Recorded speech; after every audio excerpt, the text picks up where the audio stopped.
Alcara Water Solution for hot water problems. Contact 9399906356. నమస్కారం, welcome to I dream. నేను మీ విజిత. ప్రస్తుతం మనతో పాటు ఉన్నారు ప్రముఖ ఆధ్యాత్మికవేత్త, జ్యోతిష వాస్తు పండితులు, లలిత ఉపాసకులు బ్రహ్మశ్రీ నానాజీ పట్నాయక్ గురుగారు మనతో పాటు ఉన్నారు. ఇప్పుడు గురుగారితో మాట్లాడి మరిన్ని విషయాలు తెలుసుకుందాం. నమస్కారం గురుగారు. శ్రీమాత్రే నమః. గురుగారు, విభూది ధారణ, భస్మం ధారణ చేస్తే చాలా మంచి కలుగుతుంది, దాని వెనకాల చాలా విశిష్టత ఉంది, భస్మం ధరించడం వెనకాల చాలా ఆంతర్యం అనేది మన సనాతన ధర్మం నుంచే వచ్చింది అని అంటుంటారు. నిజమేనా గురుగారు అదంతా? నిజమేనమ్మా. ఎందుకంటే భస్మ అంటే అర్థం ఏమిటంటే, భ అంటే భగవంతుడు, ష అంటే స్మరించడము. ఓకే, భగవంతుని స్మరించడం భస్మధారణ అంటే. ఎలా స్మరించడము, అది ఒక మంగళకరమైనటువంటి విషయం భస్మధారణ అనేటువంటిది. మనకి శాస్త్రాల్లో కొన్ని సాముద్రిక శాస్త్రాలు ఉంటాయి, కొన్ని సాముద్రికములు. అందులో లలాటమునందు అంటే ఇక్కడ కనుక 3 రేఖలు ఉంటే అది గొప్ప సాముద్రికంగా చెప్తారు. ఓకే, అదేవిధంగా గొంతు భాగంలో 3 రేఖలు ఉన్నా, పొట్ట భాగంలో 3 రేఖలు ఉన్నా అని చెప్తూ ఉంటారు. ఇందులో భస్మ ఎందుకు ధరిస్తారు అంటే అన్నీ కూడా భస్మం అయిపోతాయి. ఈ విషయంలో ఏది కూడా అలా ఉండదు, శాశ్వతం కాదు. అందుకని భగవత్ స్వరూపము, భగవంతుడిని స్మరించడం అంటే అన్నీ కూడా ఇలా మారిపోతాయని చెప్పి నాకు అర్థం అవ్వడానికి భస్మధారణ గుర్తుపెట్టుకోండి. అదేవిధంగా ఇక్కడ ఎప్పుడైతే మనం భస్మని ఇలా 3 రేఖలుగా ధరిస్తామో మనకి నుదుటి రాత అంటారు చూసారా, నమశివాయ అనేటువంటి నామస్మరణతో ఎవరైతే భస్మం ధరిస్తారో మన యొక్క రాతని మనమే మార్చుకుంటున్నాము ఆ యొక్క శివుని యొక్క అనుగ్రహంతో, గుర్తుపెట్టుకోండి. అందుకే మీకు శివానుగ్రహము ఉండాలి, శివుడు అనుగ్రహించాలి, అతనంతట ఆయన అనుగ్రహిస్తాడు. అందుకే చూడండి, మనకి ఏదైనా ఒక పని ఆటంకం జరుగుతుంది అనుకోండి, గణపతిని ఆరాధిస్తాం. అవును గురుగారు. ఏదైనా ఒక పని ఆటంకం కాకుండా అది సాగుతూ ఉండాలనుకోండి, విష్ణు ఆరాధన చేస్తాం. సాగుతున్నటువంటిది కంప్లీట్ అవ్వాలి. కొంతమంది చూడండి, ఒక ఇల్లు ప్రారంభిస్తారు, సంవత్సరం అయిపోయిందండి, 2, 3, 4 సంవత్సరాలు కంప్లీట్ అవ్వట్లేదంటే దాని అర్థం ఏమిటంటే ఈశ్వరానుగ్రహం లేదు అక్కడ. కంప్లీట్నెస్ ఈజ్ ఈశ్వరుడు. ఈశ్వరానుగ్రహం ఉంటే కంప్లీట్నెస్ అవుతుంది. అందుకే మనకి మహాభారతంలో ఒక ఘట్టం ఉంటుంది. అర్జునుడి యొక్క పుత్రుడు అభిమన్యుణ్ణి దొంగచాటుగా సంహరిస్తారు కౌరవులు. ఒకరు రథాన్ని, ఇంకొకరు బాణాన్ని ఇలా చేస్తారు.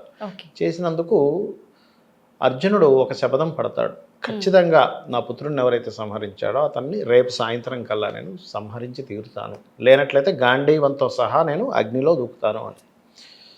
శ్రీకృష్ణ పరమాత్మ వచ్చి అడుగుతాడు, నువ్వు ఏ ధైర్యంతో ఆ శపథం చేసావంటే నువ్వు ఉన్నావని ధైర్యంతో కృష్ణ అంటాడు. ఆ రోజు రాత్రి చక్కగా ఈశ్వరారాధన చేయమని చెప్తాడు. నిద్రపోయే ముందు ఈశ్వరారాధన చేస్తావు కదా అర్జున, చేయమంటే నువ్వే నా ఈశ్వరుడు అని చెప్పి ఆయనకే చేస్తాడు శ్రీకృష్ణ పరమాత్ముడికి. చక్కగా అర్జునుడు వెళ్ళి నిద్రపోతాడు సూపర్ హాయిగా. కానీ ఈయనకి నిద్ర పట్టదు. అయ్యో నన్ను నమ్ముకున్నాడే, ఎలాగిప్పుడు ఈయనకి నేను ఎట్లా, నేను నన్ను నమ్మి శపథం పెట్టాడు అక్కడ, ఎలాగా అని చెప్పి నిద్ర పట్టక ఒక శపథం కంప్లీట్ అవ్వాలంటే ఈశ్వరానుగ్రహం ఉండాలని చెప్పడానికి అక్కడ అర్థం చూడండి. అప్పుడు అర్జునుడి దగ్గరికి వెళ్ళి నిద్రపోతున్న అర్జునుడిని నిద్రలేపి పద అని చెప్పి తీసుకొని వెళ్తాడు. హిమాలయాల్లో ఉన్నటువంటి దగ్గరికి తీసుకెళ్తే అక్కడ ఈశ్వరుడు ధ్యానముద్రలో ఉంటాడు. అక్కడ ఉన్నప్పుడు ఈశ్వరుడికి అర్థమవుతుందో ఎందుకు వచ్చారో నాకు అర్థమైంది. పాశుపత ఏదైతే ఉందో, పాశుపత అస్త్రం ఏదైతే ఉందో అది సిద్ధించడానికి నా దగ్గరికి వచ్చారు కదా అని, అక్కడికి వెళ్ళండి అని అక్కడ ఒక పురుషుడు ఉంటాడు. ఆ పురుషుడు చెప్తాడు అది ఎలా పాశుపతం సిద్ధించాలంటే ఎలా వెయ్యాలి ఏమిటది. ఇలా చూపిస్తూ ఉండగానే అర్జునుడు నిద్రలోంచి ఇలా లెగుస్తాడు. అంటే దాని అర్థం ఏంటంటే శ్రీకృష్ణ పరమాత్మ అతని ఆత్మను తీసుకొని వెళ్ళాడు, అక్కడికి తీసుకెళ్ళి ఈశ్వరుడి దగ్గర చేయించుకొని తీసుకొచ్చాడు. అంటే ఏమిటి ఇక్కడ అర్థం, మనకి ఏదైనా సరే కంప్లీట్నెస్ అవ్వాలంటే ఈశ్వరానుగ్రహం కానిదే అది అవ్వదు. అందుకే ఇప్పుడు మనం చూడండి, మనం ఎన్నో పనులు చేస్తుంటాం. భగవద్గీతలో కూడా ఏం చెప్తారంటే, నువ్వు కర్మ చేయడం అందే నీకు అధికారం కలదు కానీ ఫలితము పైన లేదు, ఎందుకంటే ఫలితము ఈశ్వరుడు ఇస్తాడు. మీరు ఇందాక అన్నారు ఒక మాటలో, ఏమండి ఈ తీసుకోకూడదంట కదా ఈశ్వరుడి యొక్క ప్రసాదం అని కాదు, ఈశ్వర మాలిన్యం అంటారు. ప్రసాదం వేరు, మాలిన్యం వేరు. ప్రసాదం ఈజ్ డిఫరెంట్, మాలిన్యం ఈజ్ డిఫరెంట్. అంటే ఈశ్వరుడి దగ్గర కొట్టినటువంటి కొబ్బరికాయ, ఈశ్వరుడికి వేసినటువంటి పూలదండ, లేకపోతే పువ్వులు ఏవో ఉంటాయి చూసారా, వాటన్నిటిని కొంతమంది పసుపు కుంకుమలు ఏవో అరటిపండు ఏవో పెడతారు, వాటిని తీసుకుని ఈశ్వరుడి దగ్గర పెట్టేస్తారు. వాటిని మాలిన్యాలు అంటారు. అవి అక్కడ ఉన్నటువంటి పురోహితుడు మాత్రమే ఇవ్వాలి మనకి. మనం ఏమండి ఆ కొబ్బరి చెప్పు ఇవ్వండి, ఆ దండ ఇవ్వండి, ఆ పువ్వు ఇవ్వండి అని అడగకూడదు. ఓకే. పురోహితుడు తనంతట తానుగా ఇస్తే దాని అర్థం ఏమిటంటే ఈశ్వరుడు అనుగ్రహించాడు, ఇగో నీకు ఒక ఇస్తున్నానని. మనంతట మనం తీసుకోకూడదు. ఓకే. అయితే ఇక్కడ ఏమిటి, ఈశ్వరానుగ్రహాన్ని ఇచ్చేది ఎవరు అంటే మన గురువు. అక్కడ అర్జునుడికి గురువు ఎవరు? కృష్ణుడు, శ్రీకృష్ణ పరమాత్మ. అందుకని ఏం చేశాడు, గురువుని నమ్ముకున్నావు కాబట్టి, అందుకే ఒక సామెత ఉంటుంది, గురువు ఆగ్రహిస్తే పరమాత్ముడు కూడా క్షమించాడట, కానీ పరమాత్మ గనక ఆగ్రహిస్తే గురువు రక్షించగలుగుతాడట. అయ్యయ్యా తెలియదు, నా శిష్యుడికి ఏదో తెలియక ఇబ్బంది పడ్డాడు, నువ్వు క్షమించు స్వామి అని. అలా ఏంటంటే అక్కడ ఈశ్వరానుగ్రహం తనంతట తానుగా రావాలి, లేదా ఒక గురువు రూపంలో రావాలి, లేదా అమ్మవారిని ఆశ్రయిస్తే కూడా ఈశ్వరానుగ్రహం వస్తుంది. ఆ యొక్క మన్మధుడిని ఈశ్వరుడు భస్మం చేస్తాడు.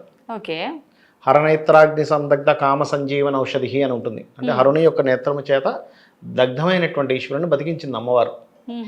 లలితా సహస్రనామాల్లో ఉంటుంది. అది గనక ఎవరైనా సరే రెగ్యులర్గా కనుక చాంటింగ్ చేసుకుంటూ ఉంటే కూడా వారికి ఏదైనా సరే ఏదైనా యోగం ఉండి పోయినా కూడా, అంటే దేవతా అనుగ్రహం లేదండి, దేవతా శాపం అంటుంటారు చూసారు, కొంతమంది జాత చక్రాల్లో ఉంటుంది దేవతా శాపం ఉందండి అంటే, గురుగ్రహం బాగాలేదనుకుంటే దేవతా శాపం ఉన్నట్టు అర్థం అనమాట. భాగ్యస్థానం పాడైపోయింది అనుకోండి, వాళ్ళకి ఎంత చేసినా భాగ్యం కలిసి రాదు అంటే దేవతా అనుగ్రహం లేదని అర్థం అక్కడ. అలాంటప్పుడు ఈ నామం కనుక చదువుకుంటే దేవతానుగ్రహం వస్తుంది. ఏది హరనేత్రాగ్ని సందగ్ధ కామ సంజీవన ఔషధి ఈ నామాన్ని కనుక చదువుకుంటే. ఆ రకంగా ఏంటంటే భస్మ ధారణ చేయడం ద్వారా మనము మన తలరాతని మనం రాసుకునేటువంటి సిద్ధిని మనం పొందుతాం ఈశ్వరానుగ్రహంతో. అది ఇంత ఆంతర్యం ఉందా గురువు? ఇంత ఆంతర్యం ఉంది. భస్మ భగవంతుణ్ణి స్మరించేటువంటి ఒక ప్రక్రియ భస్మ అంటే. మనం అదేదో బూడిద అనుకుంటాం.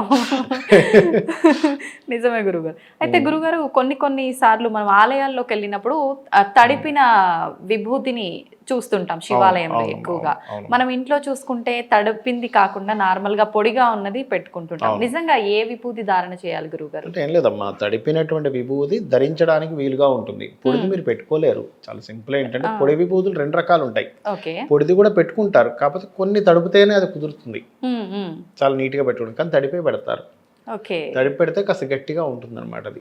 అంతేనా గురుగారు? ఇంకా వెనకాల ఇంకొక కారణం కూడా ఉంది. జలమునందు దేవతలు ఉంటారు, జలమునందు వస్త్రమునందు దేవతలు ఉంటారు. మనకి శాస్త్రం చెప్తుంది ప్రత్యేకంగా జలములో అప్సరసలు ఉంటారని చెప్తుంది. మనకి సినిమాల్లో అప్సరస అనగా రంభా ఊర్వశి మేనక అదేదో ఇంద్రుడు కరువులో డాన్స్ వేస్తారంటారు, అది కాదు అప్సరసలు అంటే. ఎంతసేపు సినిమాలు అలా చూపిస్తారు. అప్సరస అంటే ఏమిటంటే మనలో ఉన్నటువంటి రసత్వం ఏదైతే ఉందో దట్ ఈజ్ అప్సరస. అది సూర్య భగవానుల్లో కూడా అప్సరసలు ఉంటారని చెప్తారు శాస్త్రాల్లో. మనం ఇప్పుడు చూడండి, మనకి కొన్ని ఉంటాయి, ఏవి సూర్యరశ్మికి ఉండండి కాసేపు మీ చర్మం బాగుంటుంది అంటూ ఉంటారు చూసారా. ఎందుకు అంటే సూర్యుల లోపల మనకి అప్సరసలు, గంధర్వులు, సప్త ఋషులు, దేవతలు, నాగులు, కొంతమంది రాక్షసులు, వీళ్ళందరూ ఉంటారు. వాళ్ళ వల్ల ఏమిటి అంటే ఒక్కొక్కరి వల్ల ఒక్కొక్క ఉపయోగం చెప్పారు మనకి. ఆ అప్సరసా సంబంధంగా అంటే ఏమిటి, రసతత్వం జలంలో ఉంటుంది కాబట్టి ఆ రసతత్వం జలంలో ఉండి దానికి విభూతి కలుపుకొని పెట్టుకుంటారు. అది అంటే దాని మహిమ అనేది రెట్టింపు అవుతుంది కదా గురువు గారు అలా జలంతో కలపడం వల్ల. ఓకే. అయితే గురుగారు నేను విన్నది ఏంటంటే విభూది ధారణ, పొడి విభూది ధరించడము నార్మల్ గా మనం ఏదైనా పని మీద బయటికి వెళ్ళేటప్పుడు అంటే తల స్నానము, పూజ అలాంటి కార్యక్రమాలు చేయకుండా ఉన్నప్పుడు పొడి విభూది ధారణ చేసుకొని వెళ్ళొచ్చు, పూజాది కార్యక్రమాలు చేసుకునేటప్పుడు తడి విభూది ధారణ చెయ్యాలి అని. అది వాస్తవమే అంటారా గురుగారు? చెప్తాను చూడండి. మనకి స్నానాలు రకరకాల స్నానాలు ఉన్నాయమ్మా. ఇప్పుడు మనం స్నానం చెయ్యలేని స్థితిలో ఉన్నాం అనుకోండి, స్నానం చేయడానికి కుదరలేదు, అప్పుడు విభూది నమశివాయ నామంతో స్మరిస్తే స్నానం చేసినట్టు అర్థం అనమాట. అందుకని అలా ధరించాలంటారు. అంటే ఇప్పుడు స్నానం చేసే స్కోప్ మీకు లేదు, ఏదో ఊరు వెళ్ళారు, అక్కడ ఎక్కడ స్నానం చేయడానికి లేదు, ఎక్కడా ఖాళీ లేదు, కానీ స్నానం చేయాల్సిన విధి విధానం మనం పొద్దున్నే నిద్రలేచి చేయాలి. అప్పుడు ఏం చేయాలి, నమశివాయ నమశివాయ నమశివాయ కూడా విభూది జల్లుకున్నా, లేకపోతే విభూది ధరిస్తూ నమశివాయ అనుకున్నా. అదేవిధంగా మనకి సూర్య కిరణాలతో స్నానం అంటారు. అంటే సూర్య కిరణాలు వస్తుంటే నమశివాయ నమం చేసుకుంటూ ఉంటే సూర్యకిరణాలతో కూడా స్నానం అవుతుందని చెప్తుంది శాస్త్రం. విభూది ధరిస్తూ మీరు నమశివాయ అనుకుని స్నానం చేయొచ్చు. కొన్ని నీటి చుక్కలు నమశివాయ అనుకుంటూ వేసుకుంటూ కూడా స్నానం చేయొచ్చు. అంటే ప్రతిసారి ఇలా చేయమని కాదు, ఇంట్లో చక్కగా నీరుండి బాత్రూమ్ ఉండి కూడా చేయమని కాదు. అంటే మీకు చెయ్యలేని స్కోప్ ఉన్నప్పుడు ఈ రకంగా విభూతి ధారణతో కూడా మీరు స్నానం చేయొచ్చు అని చెప్పింది శాస్త్రం. అంటే మీరు శుద్ధులైపోతారు, విభూతి ధారణ చేసుకుంటే నమశివాయ అని కూడా శుద్ధులైపోతారు. అక్కడ నీరే లేదు కదా, నీరు ఎలా కలుపుకుంటారు అప్పుడు? అందుకని పొడి విభూతితో కూడా చేసుకోవచ్చు అని. ఓకే. అది నిజంగా మన సనాతన ధర్మం ఒకటి చెప్తే అవునవును. అంటే జనాలు అవునవును. దాన్ని ఇంకో రకంగా ఇంకో రకంగా మార్చేస్తుంటారు మారుస్తూ గురువుగారు. ఉంటారు. అవును.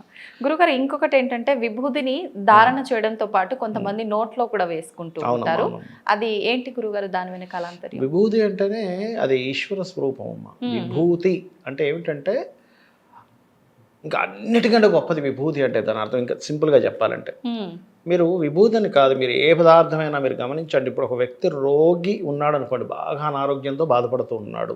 అతను తినే ఏ పదార్థాన్నైనా సరే క్రీమ్ అచ్యుత అనంత గోవింద అనే నామస్మరణ చేస్తూ, క్రీమ్ ఐస్ క్రీమ్లో క్లీమ్ కాదు. చాలా మంది వీడియోలో క్లీమ్ అనుకోగలరు. క్లీమ్ బీజం కాదు, క్లీమ్ బీజం వేరు, క్రీమ్ బీజం వేరు. క్రీమ్ అచ్యుత అనంత గోవింద అనుకుంటూ కనుక తినగలిగితే కొన్ని రోజులు కొన్ని నెలలు పోయిన తర్వాత అతనిలో ఉన్న అనారోగ్యాలన్నీ కూడా నశిస్తాయి. గుర్తుపెట్టుకోండి. ఎవరికైనా ఏదైనా మెడిసిన్ పనిచేయట్లేదు, మెడిసిన్ వేసుకునేటప్పుడు క్రీమ్ అచ్యుతానంత గోవింద అనుకుంటూ వేసుకోమనండి, చాలా తేడా కనిపిస్తుంది. అందులో ఎటువంటి సందేహం లేదు. రిజల్ట్ పాజిటివ్ గా చాలా పాజిటివ్గా ఉంటుంది, చాలా పాజిటివ్గా ఉంటుంది. అలాగే ఈశ్వర విభూతిని కూడా క్రీమ్ అచ్యుతానంత గోవింద అనుకుంటూ వేసుకుంటే అదొక ఔషధంగా పనిచేస్తుంది అంటారు. లేదా నమశివాయ నామంతో కూడా వేసుకుంటారు. గురుగారు ఇప్పుడు ప్రస్తుత కాలంలో చూసుకుంటే మనకు ఒకటి మంచి పదార్థం ఏదైనా ఉంది అని నమ్మాలి అంటే చాలా కష్టం అయిపోయింది. ప్రతి దాంట్లో కల్తీ. అదే విధంగా చూసుకుంటే విభూతిలో కూడా చాలా రకాలుగా వచ్చాయి.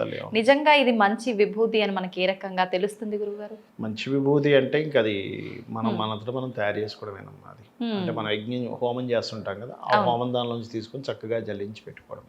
ఓకే. అంతకు మించి మనం ఇంకా ఇది మంచిది అంటే విభూతికి ఇంకా మంచి చెడు అనేటువంటిది పెద్దగా ఉండదు నాకు తెలిసి. ఎందుకంటే అది ఇంకా భస్మం అయిపోయేది.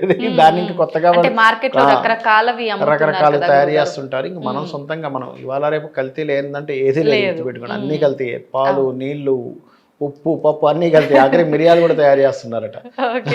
జీలకర్ర తయారు చేస్తున్నారు. మొన్న రీసెంట్ గా ఒక వీడియో చూసా గురుగారు, ఎండుమిర్చి కూడా కలరు తయారు చేస్తున్నారు. కాబట్టి ఇంకా కల్తీ తయారు చేయడం చాలా ఈజీగా అమ్మేస్తున్నారు. కానీ ఆ పాపానికి సంబంధించిన విషయంలో మీరు దాన్ని ఏమంటారు, కర్మ విపాకం అనేటువంటి ఒక గ్రంథం ఉంది. అందులో కనుక చూస్తే అసలు ఒక చిన్న తప్పు చేయాలంటే భయపడతాం. అంత భయంకరమైనటువంటి విషయాలు ఉంటాయి. ఇప్పుడు మీరు చూడండి, చాలా ఈజీగా భూమిని కబ్జా చేస్తూ ఉంటారు. ఎవడో బయటపడి కబ్జా చేయడం పక్క పెట్టండి. అన్నదమ్ములు భూములే అన్నదమ్ములే, లేకపోతే అక్క చెల్లెలకి ఇచ్చినా కూడా వీళ్ళే తీసేసుకోవాలని రకరకాల ప్రయత్నాలు చేసి ఆఖరికి రిలేషన్స్ పోగొట్టుకొని సరే ఆ భూములు వీళ్ళు తీసుకుంటారు. దానికి శాస్త్రంలో చెప్పినటువంటిది ఏమిటంటే, ఎవరైనా పరాయి భూమిని ఇసుక రేణువంత తీసుకున్నా మలములో పురుగై పుడతాడట, శాస్త్రంలో ఉంది. అంటే ఒకసారి ఆలోచించండి, మనం ఎంత తప్పు చేస్తున్నా. తెలిసిన వాళ్ళు అస్సలు ధైర్యం కూడా చేయలేరు గురువు గారు ఇలాంటివి. ఎవరున్నారు గురువు గారు అలా? చాలా తక్కువ మంది. అంటే పాపం పుణ్యం తెలియకపోవడం వల్ల. నిజంగా అవుతుందా, నిజంగా ఎవరు చేశారు, ఎవరు చూసి వచ్చారు, నిజంగా అవుతుందా అనుకుంటారు. కానీ ఖచ్చితంగా ఉంది, అందులో ఎటువంటి సందేహం లేదు. 100% ఉంది. అయితే గురుగారు, ఇందాక మనం ఈ వీడియో స్టార్టింగ్ లో అనుకున్నాం శివాలయం నుంచి ప్రసాదం తీసుకురావచ్చా అనంటే ప్రసాదం కాదమ్మా మాలిన్యం అని.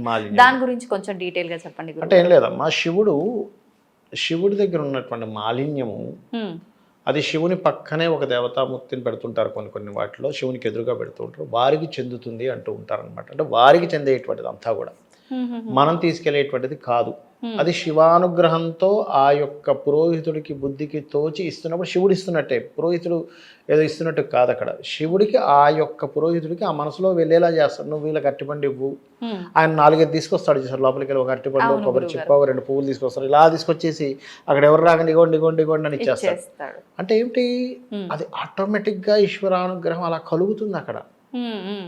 అంతేగాని అలా కాదు. అంటే ఈశ్వరుడి దగ్గర ఏంటంటే ప్రత్యేకంగా నేను మీకు ఇందాకన్నా చూసారా, ఫైనల్ ఇది కంప్లీట్నెస్. ఈశ్వరుడు అంటే ఏంటంటే కంప్లీట్ అవ్వడం అనమాట. సృష్టి, స్థితి, లయం అంటే అయిపోవడం అని కాదు అక్కడ. ఇది కంప్లీటే, ఇంకో దానికి స్టార్టింగ్ లయం అంటే. అంటే ఆ కంప్లీట్నెస్ అనేటువంటిది నువ్వు చేసిన పూజకు కంప్లీట్నెస్, నువ్వు కోరుకుంటున్న కోరిక కంప్లీట్నెస్ అవుతుంది అని చెప్పడం ఈశ్వరుడు ఇండికేషన్ అనమాట. అది అందుకని మనం అడగకూడదు ఆయనే ఇవ్వాలి అంటారు. ఇప్పుడు మనం చూడండి, ఒక ఎగ్జామ్ రాసాము, మార్కులు వేసి ఎవరి దగ్గరికి మనం వెళ్ళి అడుగుతామా, నాకు 35 మార్కులు దాటించాను, వాళ్ళు వేయాలి మార్కులు. అది కూడా ఇలాగే. నిజమే గురువు గారు, మన ప్రయత్నంగా మనం పరీక్ష రాయడం వరకే. అది మీరు తప్పు రాశారా, కరెక్ట్ రాశారా, హ్యాండ్ రైటింగ్ కరెక్ట్ గా రాశారా లేదా, ఇవన్నీ వాళ్ళు వేస్తారు మార్క్స్. అంతే, మన చేతుల్లో లేదు. మన చేతుల్లో ఉండవు. Okay okay. ప్రత్యేకించి మనం శివరాత్రి రోజు ఏదైనా గట్టి కోరిక బలంగా ఉంది, కొన్నాళ్ళ నుంచి నేను ఎన్ని రకాలుగా పూజలు చేసినా ఏం చేసినా కోరిక నెరవేరట్లేదు అనుకునే వాళ్ళు ఆ రోజు ఏదైనా అంటే పరిహారం కానీ మంత్రం కానీ చెప్పిస్తే కోరిక నెరవేరే ఛాన్స్ ఉందంటారా? తప్పకుండా. అయితే ఫస్ట్ నేను మీకు ఒక విషయం చెప్తాను. మనం ఏదైనా ఒక కోరుకునేటప్పుడు ఎలా కోరుకోవాలో శాస్త్రం చెప్పింది ఏమిటంటే, స్వామి నేను ఇది కావాలనుకుంటున్నాను, నేను అర్హుడిని అయితే నాకు ఇది ఇవ్వు అని కోరుకోవాలి ఎప్పుడు కూడా. ఇప్పుడు పిల్లవాడికి తల్లి నిప్పు కనికనివ్వదు. ఎందుకు ఇవ్వదు? చిన్నపిల్లడికి ఎందుకు ఇవ్వదు? కాల్చుకుంటాడు. ఒక కత్తెరనో ఇవ్వం మనం చిన్నపిల్లలకి ఇవ్వం. ఎందుకు ఇవ్వం? అర్రే వాడు గుచ్చుకుంటాడరా అంటాం. కానీ పెద్దోళ్ళకి అలా అంటాం లేదు. అంటే ఏమిటి? దాన్ని ఎలా హ్యాండిల్ చేయాలో పిల్లలకి తెలియదు. వాడి కంట్లో వాడే పొడుచుకోవచ్చు. అందుకని భగవంతుడు మనకేంటంటే, మనకున్న పుణ్యకర్మ పాపకర్మ బట్టి మనం అడిగిన కోరికకి సమర్థుడా కాదా, అర్హత ఉందా లేదా దాన్ని బట్టి ఇస్తాడు పరమాత్మ. ఓకే, అడగాలి ఒకటి. రెండవది, మనం ఒక పూజ చేస్తాం, లేదా ఒక హోమం చేస్తాం, యజ్ఞం చేస్తాం. ఆ ఫలితం ఏదైతుందో స్వామివారికి దారపోసేసేయాలి. పోసినప్పుడు ఏమవుతుందంటే అది వందింతలై వస్తుంది మన దగ్గరికి. మనం ఒక కోరిక అడిగాం, నాకు ఈ సంవత్సరం ఎట్టి పరిస్థితుల్లో నేను ఒక బెంచ్ కారు కొనుక్కోవాలి, నాకు ఇస్తావా లేదా అంటే, నీకు బెంచ్ కారు వచ్చే యోగం ఉంటే అది వస్తుంది. ఇప్పుడు చిన్నపిల్లవాడు ఉన్నాడు, మా 14 ఏళ్ళు నిండలేదు, తండ్రిని అడిగాడు నా కారు ఇవ్వు, లేకపోతే నాకు బైక్ ఇవ్వని తినేశాడు. వాడి బాధ భరించలేక ఇచ్చాడు. వాడు సక్రమంగా నడపాలని రూల్ లేదు, వాడు హ్యాండిల్ చేయలేకపోవచ్చు ఎక్కువ స్పీడ్లో వెళ్ళినప్పుడు. ఏమవుతుంది? అప్పుడు యాక్సిడెంట్ అవుతుంది. అలాగే మనకి తెలియదు, మనం ఏదో కోరేసుకుంటాం, దానికి మనం అర్హులమా కాదా అనేటువంటిది మనకి తెలియదు. చిన్నపిల్లవాడికి ఎలా తెలియదు అలా మనకు తెలియదు. తెలియక తండ్రిని పిల్లవాడు నిందించినట్టుగా మనం నిందిస్తూ ఉంటాం. ఏ దేవుడు లేడు, నేను ఆ పూజ చేశాను, ఈ హోమం చేశాను, ఆ యజ్ఞం చేశాను, రాలేదు అంటే దేవుడు లేదు. 100 సార్లు వచ్చి 101వ సారి రాకపోతే దేవుడి మీద శంకిస్తూ ఉంటాము. అది కరెక్ట్ అయిన పద్ధతి కాదు అంటారు. మొత్తం ఆయనది భూమి, మొత్తం ఈ భూమిలో ప్రతి వస్తువు అయింది, ఆయన కరుణతో దయతో మనకి ఇస్తున్నాడు. అది అర్థం చేసుకోవాలి. మనం ఎలిజిబుల్ ఖచ్చితంగా ఇస్తాడు, మనం ఎలిజిబుల్ కాదు ఆయన ఇవ్వడు.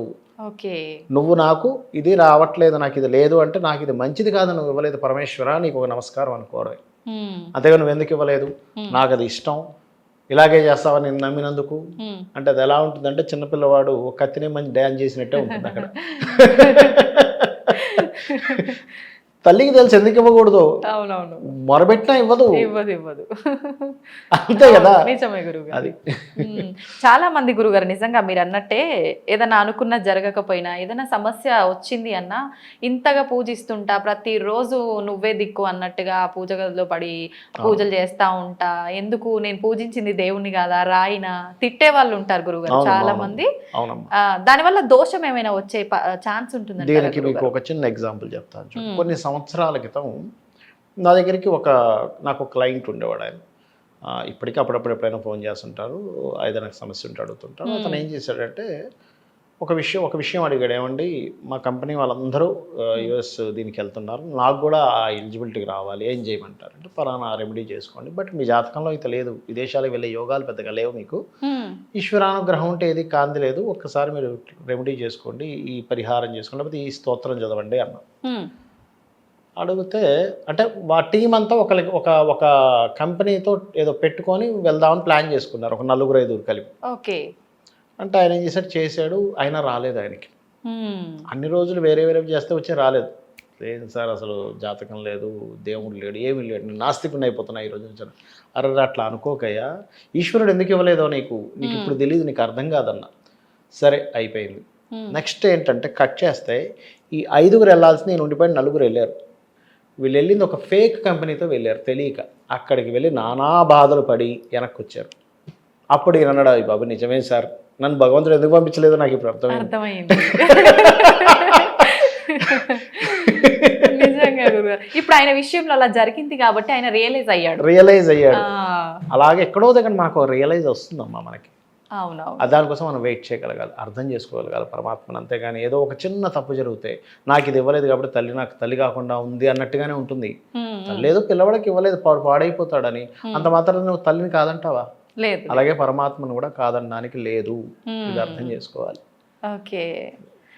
గురుగారు, కొంతమంది ఇబ్బంది కలిగినప్పుడు దేవుడి దగ్గరికి వెళ్ళి చెప్పుకొని, అంటే మనం మనిషితో ఎలా చెప్పుకుంటాం అలా చెప్పుకొని ఏడుస్తూ ఉంటారు పూజా మందిరంలో. అది కరెక్టే అంటారా గురుగారు? తప్పే ఉందమ్మా. తల్లి దగ్గర మనం ఏడవమా? అమ్మ నాకు ఇలా అయిపోయింది. తండ్రి దగ్గర ఏడవమా? తండ్రి దగ్గర బాధపడమా? అవును. అంటే నువ్వు ఏడుస్తున్నావు అంటే వెరీ క్లియర్లీ యూ ట్రస్టెడ్, భగవంతుడు అక్కడ ఉన్నాడు. అవును, భగవంతుడికి చెప్పుకొని నేను నా బాధని చెప్పుకుంటున్నాను అన్నట్టే, అంతకుమించి మరొకటి ఏం కాదు. అదే ఇంకా బాగా ఇన్డెప్త్గా నువ్వు అర్థం చేసుకున్నట్టు భగవంతుడిని.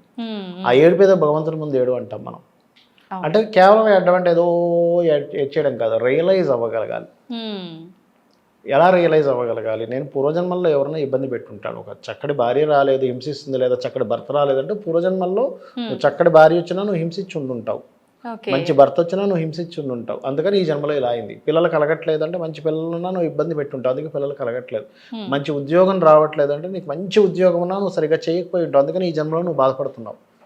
ధనహీనత ఉందంటే నీకు ధనం ఉన్నా కూడా నువ్వు ఎవరికి పంచిపెట్టలేదు, ఎవడైనా ఇబ్బంది ఉన్నా సరే నువ్వు ఇవ్వలేకపోయి ఉంటావు, అందుకని ఈ జన్మలో నీకు ధనం ఇచ్చి కూడా వేస్ట్ అనుకున్నాడు ఈశ్వరుడు. నీకు ఇచ్చినప్పుడు నువ్వు ఒకటి ఉపయోగపడినప్పుడు నీకు ఎందుకు ఇవ్వడం అనుకున్నాడు ఈశ్వరుడు. ఆ పుణ్యం నీకు వెంట రాలేదు, అది నువ్వు అర్థం చేసుకోగలగాలి. ఎవరున్నారు గురుగారు అంటే ధనం ఉంది కదా అని చెప్పి ఎదుటి వాళ్ళకు ఉపయోగపడుతుంది ఇద్దాము అనుకునే రకంగా అంత స్వార్థం? అంటే ఒకటమ్మా, ఇచ్చేవాళ్ళు ఉన్నారు, లేరనడానికి వీళ్ళేరు. ఇచ్చేవాళ్ళు ఉన్నారు, స్వార్థపరులు ఉన్నారు, ఉండి కూడా అడిగే వాళ్ళు ఉన్నారు.